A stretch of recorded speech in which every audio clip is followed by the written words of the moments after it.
গুফতে মোসা বা খোদা দর কুহে তুর গুফতে আহমদ বা খোদা দর আরশে নূর।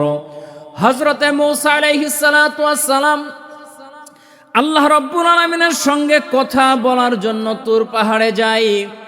প্রতিমধ্যে কিছু হরিণ মূসা আলাইহিস সালাতু ওয়াস সালামের সামনে এসে দাঁড়ায়া গেল। ডাক দিয়ে বলল, গো জামানার নবী মূসা, আপনি কোথায় যান? কোন কাজের জন্য আপনি রওনা করেছেন? হযরতে মূসা আলাইহিস সালাতু ওয়াস সালাম ডাক দিয়ে বলল, শোনো, আমি আল্লাহ পাক রব্বুল আলামিনের সঙ্গে কথা বলার জন্য যাই। হরিণগুলো ডাক দিয়ে বলো, গো নবী মূসা, আসমান থেকে কতদিন হয়ে বৃষ্টি হয় না? আল্লাহ রব্বুল আলামিনের সঙ্গে যখন আপনার কথা বলা কমপ্লিট হয়ে যাবে, রব্বুল আলামিনকে একটু আপনি বলে দিবেন, আল্লাহ রব্বুল আলামিন দুনিয়ার মধ্যে বৃষ্টি দেবে কবে, পানি দেবে কবে? নবী মূসা ডাক দিয়ে বললেন, ঠিক আছে, অবশ্যই বলে দেব। মূসা আলাইহিস সালাতু ওয়াস সালাম নিজের কথা শেষ করলেন। মুসলমান, কথাবার্তা যখন কমপ্লিট হলো, মূসা নবী মালিকরে ডাক দিয়া বলে, মালিক, আপনার মাখলুকাত হরিণ জিজ্ঞেস করেছে, আল্লাহ অনেক দিন ধরে আপনি বৃষ্টি দেন না, বৃষ্টি দেবেন কবে? আল্লাহ রাব্বুল আলামিন মূসা আলাইহিস সালাতু ওয়াস সালামকে ডাক দিয়া বলে, মূসা, আমি আল্লাহ রাব্বুল আলামিন দুনিয়ার জমিনে 3 বছর বৃষ্টি দেব না, এটা আমি আল্লাহর সিদ্ধান্ত।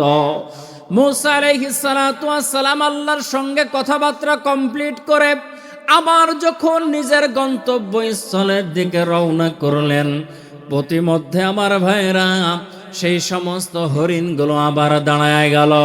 ওগো নবী মূসা, আল্লাহর সঙ্গে কি আপনার কথা বলা হলো নাকি? মূসা আলাইহিস সালাতু ওয়াস সালাম ডাক দিয়ে বলে, হরিণরা শোনো, আল্লাহর সঙ্গে কথা বলা হয়েছে, তবে শোনো, তোমাদের জন্য ভালো কোনো সংবাদ নাই, বড় দুঃসংবাদ। বলে, কি সংবাদ? বলে, আল্লাহ পাক রব্বুল আলামিনের সিদ্ধান্ত হলো 3 বছর আল্লাহ রব্বুল আলামিন জমিনের মধ্যে বৃষ্টি দেবে না। এই কথা শোনার সঙ্গে সঙ্গে হরিণগুলো নিজের ভাষায় শুকরিয়া আদায় করে বলে, আলহামদুলিল্লাহ।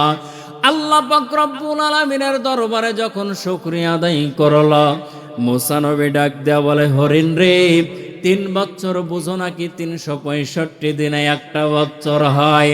3 বছর মানে বোঝো নাকি কতদিন আল্লাহ রব্বুল আলামিন বৃষ্টি দেবে না? হরিণগুলো ডাক দিয়া বলে, ও গো নবী মূসা, আল্লাহ রব্বুল আলামিন কি এই কথা বলেছে নাকি যে দুনিয়ার জমিনে আর কোনোদিন বৃষ্টি দেব না? বলে, না, এই কথা বলে নাই, বলেছে 3 বছর দেব না। হরিণগুলো ডাক দেয়া বলে, নবী মূসা, আল্লাহ রাব্বুল আলামিন যদি বলতো কোনোদিন বৃষ্টি দেব না, দুনিয়ার এমন কোনো শক্তি নাই আসমান থেকে 1 ফোঁটা বৃষ্টি নামাইতে পারে। যেহেতু আল্লাহ পাক রব্বুল আলামিন বলেছে 3 বছর পরেই বৃষ্টি দেবে, আল্লাহর রহমত থেকে আমরা নৈরাশ হব না।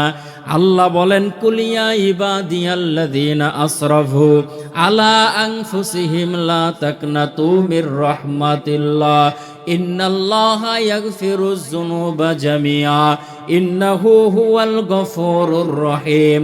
আল্লাহ ডাক দিয়ে বলে, বান্দারে, কোনো সময় আমার রহমত থেকে তোমরা নৈরাশ হও না। গুনাহ করতে করতে বান্দা তোমার জিন্দেগি নাপাক করে ফেলেছ, এই মুহূর্তে বান্দা তোমার যদি স্মরণ হয় তওবা করা দরকার, বান্দারে তওবা করো, ফিরে আসো, আমি আল্লাহ রাব্বুল আলামিন তোমার জিন্দেগির গুনাহগুলোকে মাফ করে দেব। মূসা আলাইহিস সালাতু ওয়াস সালাম ডাক দিয়া বলে, এতদিন পরে বৃষ্টি হবে, তারপরেও তোমরা শুকরিয়া আদায় করলা? বলে, হ্যাঁ, আল্লাহ আল্লাহর রহমত থেকে নৈরাশ হতে নিষেধ করেছে। মূসা আলাইহিস সালাতু ওয়াস সালাম সেই জায়গার মধ্যে দাঁড়ানো অবস্থাতেই দেখে সাদা আকাশ কালো মেঘে মেঘাচ্ছন্ন হয়ে যায়। কিছুক্ষণের মধ্যেই মুষলধারে জমিনের মধ্যে বৃষ্টি হওয়া শুরু হয়ে যায়। মূসা নবী বড় রাগান্বিত নবী, আল্লাহর দরবারে সেজদায় পড়ে কান্দে আর ডাক দেয়া বলে, আল্লাহ, মানুষের কাছে মিথ্যাবাদী বানাইলেন, হরিণের কাছে মিথ্যাবাদী বানাইলেন। আপনি না বললেন 3 বছর বৃষ্টি হবে না? ওরে দয়ার মালিক, আপনার কুদরত বোঝা বড়, তাই আপনি না বললেন বৃষ্টি হবে না, আবার বৃষ্টি দিয়া দিলেন, কারণটা কি?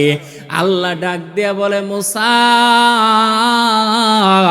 আমি আল্লাহর সিদ্ধান্ত ছিল 3 বছর বৃষ্টি দেব না, কিন্তু আমার মাখলুকাতগুলো আমি আল্লাহ পাক রব্বুল আলামিনের রহমত থেকে নৈরাশ না হইয়া যখন শুকরিয়া আদায় করেছে রে মুসা, আমি আল্লাহ 3 বছরের পানি 3 মিনিটের মধ্যে জমিনে দিয়েছি। আওয়াজ দিয়া জোরে বলেন সুবহানাল্লাহ। সম্মানিত ভাইয়েরা আমার, এই জন্য আজকের প্রোগ্রাম আপনাদের জন্য বড় গনিমত। এটার যদি শুকরিয়া আদায় করতে পারেন, লাইন শাকারতুম লাযিদান্নাকুম ওয়ালা ইন কাফারতুম ইন্না আযাবি লাশাদীদ। নিয়ামতের শুকরিয়া আদায় করলে মালিক বড় খুশি হইয়া নিয়ামত বাড়ায়া দেবে। ওরে বান্দা, যদি নিয়ামতের শুকরিয়া আদায় না করো, আল্লাহ পাক রব্বুল আলামিন নিয়ামত ছিনায়া দিবে। শুকর গুজার বান্দা হও রে দুনিয়ায়, শুকর গুজার বান্দা হও রে দুনিয়ায়, যার কারণে নাজ নিয়ামত বেড়ে যায়। যদি শুকর তুমি আদায় না করো, প্রভুর শুকর যদি আদায় না করো, কঠিন আযাব হবে তোমার কবর। এই জন্য মাইকের আওয়াজ যে পর্যন্ত যাই মুসলমান, আপনাদের পায়ে হাত দিয়ে অনুরোধ করব, আজকের প্রোগ্রামে আসেন, জীবন ধন্য হয়ে যাবে, কোনো সন্দেহ নাই। আল্লাহ পাক রব্বুল আলামিন মহাগ্রন্থ আল কোরআনুল কারীমের মধ্যে আমার নবী, আপনার নবী জনাবে মুহাম্মদুর রাসূলুল্লাহ সাল্লাল্লাহু আলাইহি ওয়াসাল্লামের ব্যাপারে জানায়া দেয়, ওয়া ইন্নাকা লালা খুলুকিন আযীম। ওগো নবীজি, আপনি উত্তম চরিত্রের অধিকারী। এই সার্টিফিকেট দুনিয়ার কেউ দেয় নাই, দুনিয়ার কোনো চেয়ারম্যান দেয় নাই, দুনিয়ার কোনো মেম্বার দেয় নাই, দুনিয়ার কোনো এমপি দেয় নাই, দুনিয়ার কোনো মন্ত্রী দেয় নাই। এই সার্টিফিকেট দিয়েছেন আমার আল্লাহ। আপনি আর আমি যে ইউনিয়নে বসবাস করি, যেই পৌরসভার মধ্যে বসবাস করি, যেই সিটি কর্পোরেশনের মধ্যে বসবাস করি, আপনি আর আমি যদি চাকরির জন্য বিভিন্ন জায়গায় দরখাস্ত করি, চারিত্রিক সনদের প্রয়োজন হয়, চেয়ারম্যান আপনার আমার চরিত্রের সার্টিফিকেট দেয়, বলে আমার জানা মতে লোকটা বড় ভালো। ওখানে যদি কোনো মুফতি সাহেব, মুহাদ্দিস সাহেব যদি যায়, তারপরেও বলবে আমার জানা মতে তার চরিত্রটা ভালো, আমি তার মঙ্গল কামনা করেছিল, স্বাক্ষর মেরে দিল। প্রক্ষান্তরে সেখানে যদি কোনো রসখর যায়, মদখর যায়, জেনাকারী যায়, তার ব্যাপারেও চেয়ারম্যান আবার সার্টিফিকেট দিয়ে দিল, আমার জানা মতে সেও ভালো। এরকম ভাবে আমার ভাইয়েরা, দুনিয়ার জমিনে চেয়ারম্যানেরা সার্টিফিকেট দিতে দিতে এক পর্যায়ে দেখা যায় চেয়ারম্যান আবার ধর্ষণের মামলায় জেলেও যায়। আপনার আমার চরিত্রের সার্টিফিকেট দেয় দুনিয়ার চেয়ারম্যান, দুনিয়ার মেম্বার। আল্লাহ পাক রব্বুল আলামিনের নবীর চরিত্রের সার্টিফিকেট দুনিয়ার মানুষ দেয় নাই। আল্লাহ রব্বুল আলামিন ডাক দিয়ে বলেন, নবী আপনি উত্তম চরিত্রের অধিকারী। উত্তম চরিত্রটা কেমন ছিল মুসলমান? আপনার আমার চরিত্রটা কেমন দুনিয়ার কেউ যদি না বলতে পারে, আপনার সঙ্গে আমার সঙ্গে যারা সংসার করতেছে, অর্থাৎ আমাদের স্ত্রী সহধর্মিনী, তারা কিন্তু ভালোভাবেই জানে একজন স্বামীর চরিত্র কেমন। আম্মাজান হযরত আয়েশা সিদ্দিকা রাদিয়াল্লাহু তাআলা আনহার কাছে সাহাবীরা যাওয়ার পরে ডাক দিয়ে বলে, ওগো আম্মাজান, বলেন তো দেখি আমার নবীজির চরিত্রটা কেমন ছিল। হযরতে আম্মাজান হযরত আয়েশা সিদ্দিকা রাদিয়াল্লাহু তাআলা আনহা ডাক দিয়ে বললেন, সাহাবীরা তোমরা কি আল্লাহ পাক রব্বুল আলামিনের কোরআন দেখো নাই? সাহাবীরা বলল, হ্যাঁ কোরআন দেখেছি। তোমরা কি কোরআন পড়ো নাই? বলে, হ্যাঁ কোরআন পড়েছি। তাহলে তোমরা নবীজির চরিত্র সম্পর্কে কেন জিজ্ঞেস করো? নবীজির চরিত্র হলো আল্লাহর কোরআন। আওয়াজ দিয়ে জোরে বলেন না সুবহানাল্লাহ। আইমামুল আউয়ালিন আল আখিরিন, আইমামুল আউয়ালিন আল আখিরিন বহর সদকা রাহমাতাল লিল আলামিন। আমার নবীর চরিত্রের সার্টিফিকেট দিলেন আমার আল্লাহ। দুনিয়ার জমিনে যার কাছ থেকে সার্টিফিকেট পাওয়া যায়, নিজের স্ত্রী ভালো বলতে পারে। বক্তারা ওয়াজ করতে আসে, মানুষ ওয়াজ শোনার পরে মনে করে বড় ভালো মানুষ। আসলে আমি কত ভালো মানুষ, আপনি কত ভালো মানুষ, এটা দুনিয়ার কেউ না জানলে স্ত্রীরা জানে। ওরে আমার ভাইয়েরা, আমার বাবাজিরা, মহাগ্রন্থ আল কোরআনুল কারীমের যেমন কোনো পরিবর্তন নাই, আল্লাহর রাসূলের চরিত্রেরও ঠিক তেমন কোনো পরিবর্তন নাই।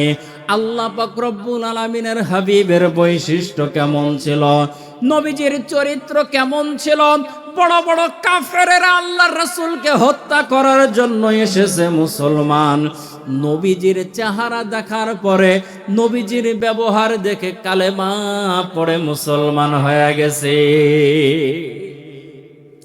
ইহুদিদের পক্ষ থেকে ঘোষণা করা হলো, মুহাম্মদকে যদি হত্যা করতে পারো তোমাদেরকে পুরস্কার দেওয়া হবে। একজন দাঁড়ায় বলে, আমারে 3 দিন সময় দেন, মুহাম্মদকে হত্যা করে ফেলবো। বলেন নাউজুবিল্লাহ। আমার ভাইরা, ইহুদি কোষের মধ্যে করে, কভারের মধ্যে করে তরবারিটা নিয়া আল্লাহর রাসূলের সামনে দাঁড়ায় গেছে। ইয়া রাসূলুল্লাহ, ইয়া হাবিবাল্লাহ, ওগো আল্লাহর নবী, আমি আপনার বাসায় 3 দিন মেহমান হতে চাই।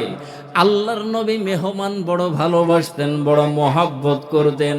ডাক দিয়া বললেন, ভাই, আমার বাসায় যদি তুমি মেহমান হতে চাও আমার কোনো আপত্তি নাই। ইহুদি আল্লাহর রাসূলের বাসায় থাকা শুরু করলো। প্রথম দিন চলে যায়, রাত চলে আসে। ইহুদি মনে করলো আল্লাহর নবী যখন ঘুমের ঘরে ঘুমায়া যাবে তখন তাকে হত্যা করে ফেলবো। আল্লাহর রাসূল দিন যাওয়ার পরে যখন রাত আসলো, আল্লাহর রাসূল রাত্র জেগে জেগে মালিকের ইবাদত করে। রাত্রের বেলা হত্যা করার সুযোগ হলো না। 1 দিন, 2 দিন, 3 দিন যখন পার হয়ে গেল, আমার ভাইয়েরা, ইহুদি চিন্তা করলো এইভাবে আল্লাহর রাসূলকে আর হত্যা করা যাবে না। যেই বিছানার মধ্যে ইহুদি ঘুমায়া ছিল আল্লাহর রাসূলের বাসায়, সেই বিছানার মধ্যে প্রসাব পায়খানা করে বিছানাটা নষ্ট করে সে বাড়ি থেকে বের হয়ে চলে গেল রাতের অন্ধকারে। নবীজি আমার সকালবেলা মেহমানের খোঁজ নেওয়ার জন্য বাড়ির মধ্যে, রুমের মধ্যে, ঘরের মধ্যে গেলেন। যাওয়ার পরে দেখলেন বিছানাটা নোংরা দিয়া ভরানো, সেই জায়গার মধ্যে সেই ব্যক্তি নাই। আল্লাহ রাসূল চিন্তা করলেন, হায় হায়, মেহমানের মেহমানদারি করতে পারলাম না, কদর করতে পারলাম না। কারণ নবী আমার হাদিস শরীফের মধ্যে বলেন, দুনিয়ার মানুষ, তোমরা যারা নাকি আল্লাহরে ভয় করো তারা মেহমানের মেহমানদারি করো, কদর করো। আমি হয়তো মেহমানের মেহমানদারি ঠিক মতো করতে পারি নাই। আল্লাহর নবী আফসোস করে সেই ময়লাযুক্ত কাপড়গুলো কূপের কাছে নিয়ে আসলেন ধোয়ার জন্য, পরিষ্কার করার জন্য। প্রতিমধ্যে ইহুদি অর্ধেক রাস্তা যাওয়ার পরে কোষের মধ্যে হাত দিয়ে দেখে খালি কোষ, সেখানে তরবারি নাই। ওই যে আল্লাহর রাসূলের বিছানার নিচে যে জায়গায় সে ঘুমায়া ছিল, ওই জায়গায় বিছানার নিচে যে তরবারিটা রেখেছে, নেওয়ার যাওয়ার সময় নিতে আর মনে নাই। তার আর মনে নাই, সে আবার ফিরে এসেছে তরবারিটা নেওয়ার জন্য। ছোট্ট ছোট্ট কদম দিয়ে আল্লাহর রাসূলের বাড়ি পর্যন্ত যখন চলে আসলো মুসলমান, আসার পরে দেখে দয়ার নবী, মায়ার নবী, রাহমাতাল লিল আলামিন ময়লাযুক্ত কাপড়গুলো নিজ হাত দিয়ে পরিষ্কার করে। ইহুদিকে দেখার পরে আল্লাহর রাসূল ময়লাযুক্ত কাপড়গুলো রেখে নিজের হাতটাকে পরিষ্কার করে ইহুদির কাছে 2টা হাত বাড়ায়া দিছে। ডাক দিয়া বলে, ওরে ভাই, তোমার মেহমানদারি আমি ঠিক মতো করতে পারি নাই। ওরে ভাই, তুমি আমারে ক্ষমা করে দিও, মাফ করে দিও।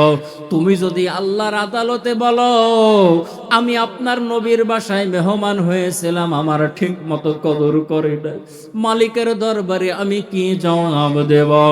ইহুদি আল্লাহর রাসূলের এই কথা শোনার পরে আল্লাহর রাসূলের 2টা পা জড়ায়া ধরে ডাক দেয়া বলে, নবী, আমারে মাফ করে দিবেন, ক্ষমা করে দিবেন।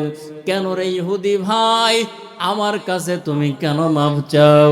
ইহুদি ডাক দিয়ে বলে, নবী গো, 3 দিন যে আপনার বাসায় মেহমান হয়েছিলাম, ওগো নবীজি, আপনাকে হত্যা করার জন্য আমাকে টাকা দেওয়া হয়েছে, পয়সা দেওয়া হয়েছে, এই জন্য হত্যা করার জন্য এসেছিলাম।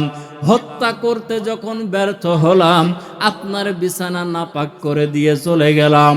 প্রতিমধ্যে মনে হলো আমার তরবারি তো এই বিছানার নিচে, নেওয়ার জন্য আসলাম। আসার পরে আপনার এই ব্যবহার দেখলাম। ওগো নবীজি, আমি আর কাফের থাকতে চাই না, আমারে কালেমা পড়ায়া মুসলমান বানায়া দেয়। সম্মানিত ভাইয়েরা আমার, এরকম যদি আল্লাহর রাসূলের চরিত্রের কথা বলা হয়, একটা দুইটা ঘটনা নয়, বলার পরে ঘটনার পরে ঘটনা, ঘন্টার পর ঘন্টা বলা যাবে। এই সমস্ত আলোচনাগুলো আমরা সবাই জানি, সবাই বুঝি। নবীজির কথা শুনিয়া, নবীজির কথা শুনিয়া সবাই কান্দে, কিন্তু নবীর সমাজ গড়ার কাজে যত দ্বন্দ্ব ও মনে বাঁধে। নবীজির আদর্শের কথা শুনতে আমাদের বড়ই ভালো লাগে, তবে যদি বলা হয় নবীজি যেইভাবে চলেছেন আপনিও ঠিক সেইভাবে চলেন, সবাই ডাক দিয়ে বলে, হুজুর সেইভাবে তো চলা যায় না।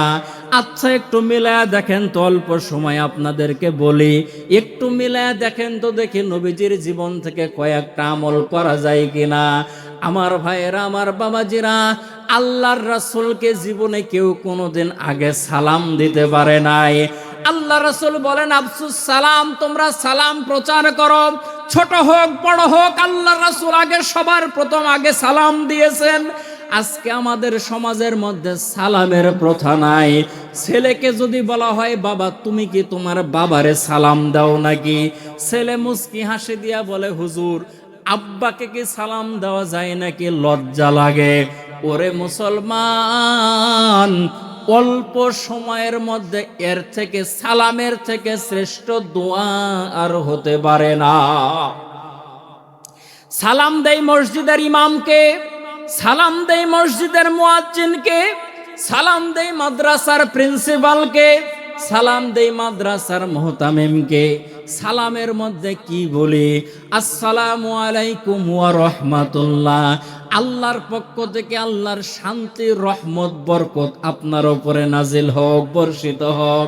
ওরে মুসলমান, যে শান্তি ইমামের দরকার, মুয়াজ্জিনের দরকার, মাদ্রাসার হুজুরের দরকার, ওই শান্তি বুঝি আমার মা বাবার দরকার না। বাবাকে যদি বলা হয়, বাবা সন্তানকে কি সালাম দেন নাকি, বলে সন্তানকে কি সালাম দেওয়া যায়? যেই সালাম আপনি পাড়ার মানুষকে দেন, কেন সন্তানকে দেন না? আল্লাহর শান্তি, আল্লাহর রহমত, বরকত কি আপনার সন্তানের প্রয়োজন নাই? সম্মানিত ভাইয়েরা আমার, আজকের আলোচনার যতগুলো কথা সব যদি ভুলে যান, একটা কথা নিয়ে যান বাড়ির মধ্যে, আমি আগে সালাম দেব। মানুষকে যদি আপনি আগে যদি সালাম দিতে পারেন, আল্লাহর রহমত আপনার উপরে বর্ষিত হবে, আল্লাহ পাক রব্বুল আলামিন আপনাকেও সওয়াব দেবে। নবীজি সাল্লাল্লাহু আলাইহি ওয়াসাল্লামকে আগে কেউ কোনোদিন সালাম দিতে পারেন নাই। আল্লাহর রাসূল বাড়িতে প্রবেশ করেও আগে স্ত্রীদেরকে সালাম দিতেন, স্ত্রীরাও আল্লাহর রাসূলকে সালাম দিতেন। আজকে আমরা স্বামী হয়েছে কিন্তু স্ত্রীকে সালাম দেই না, স্ত্রীরাও স্বামীকে সালাম দেয় না। কিন্তু আল্লাহর রাসূলের হাদিস, নবীজি বলেন, কোনো বাড়ির মধ্যে যদি সালাম প্রথা চালু হয়ে যায়, সেই বাড়িটা মালিকের দরবারে জান্নাতি বাড়ি হিসাবে বিবেচিত হয়। আজকে সমাজের মধ্যে সালামের প্রথা নাই।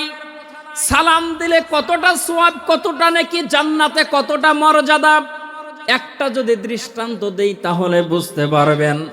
সাহাবীর নাম হলো হযরতে আলী। মানুষ কম, এই জন্য একটানা কথা বলতেছি, সময়ও কম। সাহাবীর নাম হলো হযরতে আলী, আর একজন সাহাবীর নাম হলো হযরতে আবু বকর।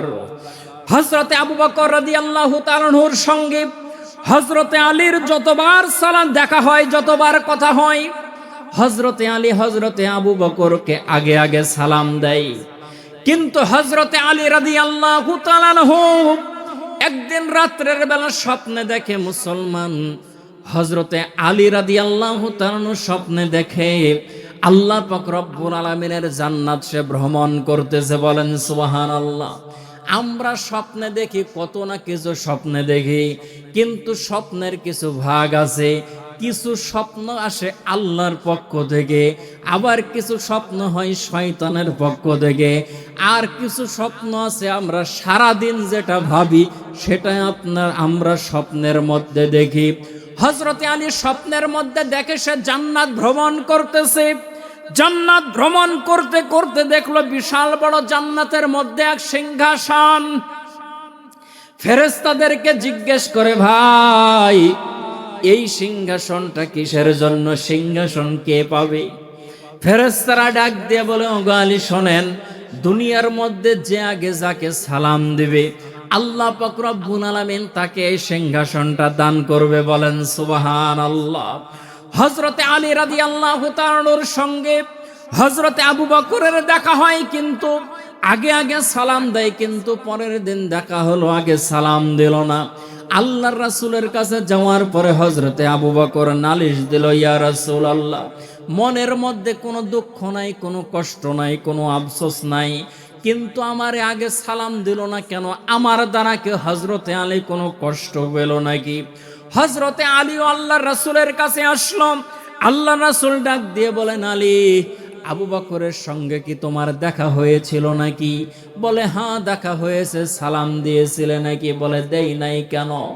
নবী গো, রাত্রের বেলা স্বপ্নের মধ্যে জান্নাতের মধ্যে যে সিংহাসন দেখলাম, যে ব্যক্তি আগে সালাম দিবে মালিক তাকে সেই সিংহাসন দান করবে। আবু বকর আপনার ছোটবেলার সাথে, আবু বকর আপনার হিজরতের সাথে।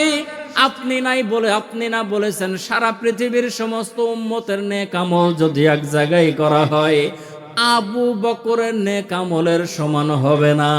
ওগো নবীজি, হযরতে আবু বকর যেহেতু সব দিক দিয়ে এক নম্বরে আছে, আমার মনে চাই এই জায়গা তো আবু বকর এক নম্বরে থাকুক, এই সিংহাসনের মালিকটা আবু বকর হয়ে যাক। আওয়াজ দিয়ে জোরে বলেন সুবহানাল্লাহ। এই জন্য সম্মানিত ভাইয়েরা আমার, মানুষের সঙ্গে দেখা যখন হবে, কথাবার্তা যখন হবে, আমি আগে মানুষকে সালাম দেব, আর আমি মালিকের জান্নাতের মধ্যে সেই সিংহাসনের ভাগী হয়ে যাব।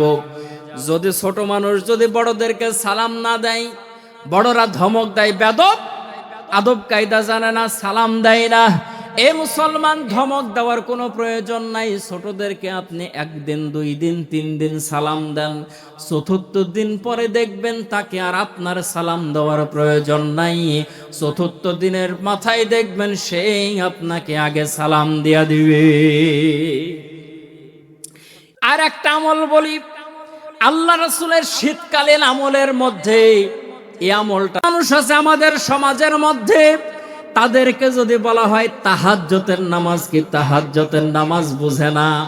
তাহাজ্জুদের নামাজ পড়বে কিভাবে? 5 ওয়াক্ত নামাজ অনেক মুসলমান ঠিক মতো আদায় করে না, কিন্তু তাহাজ্জুদের নামাজ আল্লাহ পাক রব্বুল আলামিনের নৈকট্য হাসিলের উত্তম মাধ্যম। আল্লাহর রাসূল জীবনে কোনোদিন তাহাজ্জুদের নামাজ ছাড়তেন না। হযরতে মূসা আলাইহিস সালাতু ওয়াস সালাম একবার আল্লাহ পাক রব্বুল আলামিনকে জিজ্ঞেস করেন, মালিক আপনি নাকি ঘুমান না, আপনার নাকি ঘুমের ভান হয় না, মানে তন্দ্র অবস্থার মধ্যেও নাকি আপনি যান না। আল্লাহ রাব্বুল আলামিন কোরআনুল কারীমের মধ্যে জানান, লা তাখুযুহু সিনাতু ওয়ালা নাগুম। আল্লাহ পাক রব্বুল আলামিন ঘুমান না, আল্লাহ রাব্বুল আলামিন তন্দ্র অবস্থার মধ্যেও যান না। মূসা আলাইহিস সালাতু ওয়াস সালাম ডাক দিয়া বলে, আল্লাহ আপনি নাকি ঘুমান না, ঘুমের ভান হয় না, তন্দ্র অবস্থার মধ্যেও আপনি যান না। আমি একজন জলিলুল কদর পয়গম্বর মূসা, একদিন, 2 দিন, 3 দিন যদি আমি না ঘুমাই, অসুস্থ হয়ে যাই, ওরে দয়ার মালিক আপনি না ঘুমায়া কেমনে থাকেন? আল্লাহ পাক রব্বুল আলামিন মূসা আলাইহিস সালাতু ওয়াস সালামকে ডাক দিয়া বলে, মূসা আমি আল্লাহ পাক রব্বুল আলামিন কেন ঘুমাই না, এটার উত্তর তোমারে দেব দুইটা। এক নাম্বার, আল্লাহ পাক রব্বুল আলামিন ডাক দিয়ে বলে, মূসা আমি আল্লাহ পাক রব্বুল আলামিন গুনাহগার মানুষের জন্য ঘুমাই না। দ্বিতীয় নাম্বার, মূসা আমি আল্লাহ পাক রব্বুল আলামিন বদকারের জন্য আমি আল্লাহ পাক রব্বুল আলামিন নেককারের জন্য ঘুমাই না।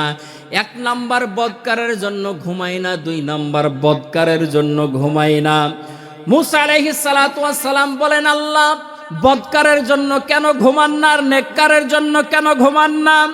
মূসা আলাইহিস সালাতু ওয়াস সালামকে আল্লাহ ডাক দিয়া বলে, মূসা দুনিয়ার মধ্যে কিছু মানুষ আছে রে মূসা, যারা নামাজ পড়ে না, রোজা রাখে না রে মূসা, সারাদিন গুনাহ করতে করতে করতে করতে দিনটা শেষ করলো। রাত্রের বেলা নেশাগ্রস্ত অবস্থায় নেশা করার পরে রাস্তার মধ্যে পড়ে গেছে। রাস্তায় পড়ে যাওয়ার পরে মারে ডাক দেয়, বাবারে ডাক দেয়, ভাইকে ডাক দেয়, বোনকে ডাক দেয়। মূসারে মা বলে ডাক দিয়েছে, মা তার ডাকে সাড়া দেয় নাই। বোনকে ডাক দিয়েছে, বাবাকে ডাক দিয়েছে, কেউ তার ডাকে সাড়া দেয় নাই। মূসা সেই মুহূর্তে বান্দা যদি বলে, মালিক বিপদে পড়েছি, আপনি একটু আমার দিকে তাকান। ওরে মূসা, আমিও যদি ঘুমায়া যাই, বদকারের ডাকে কে সাড়া দিয়া বলবে, বান্দারে আমি তোমার পাশে আছি। বদকারের জিহ্বার দিকেও আমি আল্লাহ তাকায়া থাকি, যদি আমারে ডাকে তারে মাফ করে দেব। দ্বিতীয় নাম্বার, আমি আল্লাহ পাক রব্বুল আলামিন নেককারের জন্য ঘুমাই না।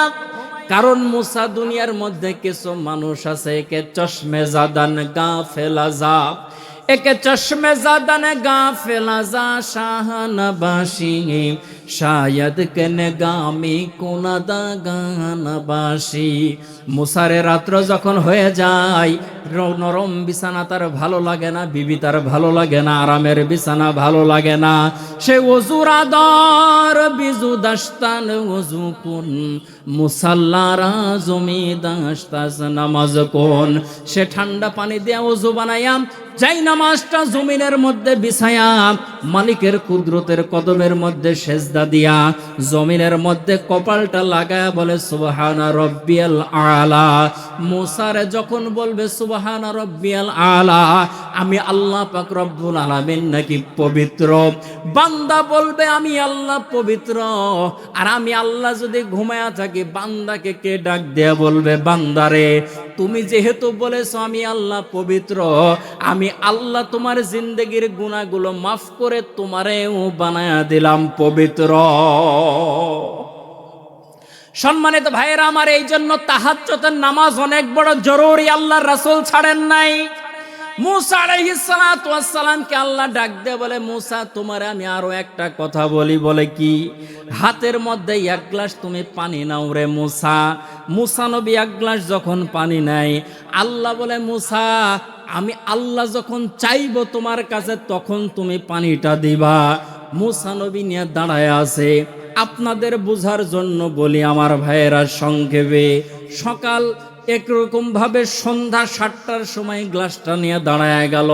8টা 9টা 10টা 11টা 12টা যখন বেজে যায়, মূসা নবীর চোখের মধ্যে ঘুম চলে আসে। রাত্র 2টা 3টা যখন বেজে যায়, মূসা নবীর হাত থেকে মনে হয় গ্লাসটা পড়ে যাবে, চমকে উঠে মূসা নবী। এরকম ভাবে একবার দুইবার হওয়ার পরে ঘুমের ঘরে মূসা আলাইহিস সালাতু ওয়াস সালামের হাত থেকে গ্লাসটা জমিনে পড়ে গেল। জমিনের মধ্যে গ্লাস পড়ে ভেঙে গেল, পানি মাটির সঙ্গে মিশে গেল। মূসা আলাইহিস সালাতু ওয়াস সালামকে আমার আল্লাহ ডাক দিয়ে বলে, মূসা আমার এই পানিটা দাও। মূসা নবী ছোট্ট বাচ্চার মতো মাথা নিচু করে ডাক দিয়ে বলে, আল্লাহ সারাটা রাত পানি নিয়ে দাঁড়ায় থাকলাম, আপনি চাইলেন না। কেবলমাত্র হাত থেকে পানি পড়ে গ্লাস ভেঙে গেল, চুরমার হয়ে গেল, আর আপনি পানি চাইলেন। আল্লাহ ডাক দিয়ে বলে, মূসা একটা রাত এক গ্লাস পানি নিয়ে দাঁড়ায়া থাকতে বললাম। ওরে মূসা তুমি দাঁড়ায়া থাকতে পারলা না, তুমি ঘুমায় গেলে তোমার হাতের গ্লাস যেমন পড়ে যায়, ভেঙ্গে চুরমার হয়ে যায়। আমি আল্লাহ পাক রব্বুল আলামিনের কুদরতের হাতে তামাম কায়নাত, তামাম পৃথিবীটাকে এমন ভাবে সাজানো। মূসা রে, সাধারণ মানুষের মতো তোমার মতো আমি আল্লাহ যদি ঘুমায়া যায়, তামাম কায়নাত ভেঙ্গে চুরমার হয়ে যাবে। এই জন্য আমি আল্লাহ তাআলা ঘুমাইলাম। সম্মানিত ভাইয়েরা আমার, নবীজির আদর্শ থেকে 1 নাম্বার বললাম সালাম দেওয়া, 2 নাম্বার বললাম তাহাজ্জুদের নামাজ। এ 2টা আমল যদি বাড়ির মধ্যে নিয়ে যেতে পারেন, জীবন পরিবর্তন হবেই হবে ইনশাআল্লাহ।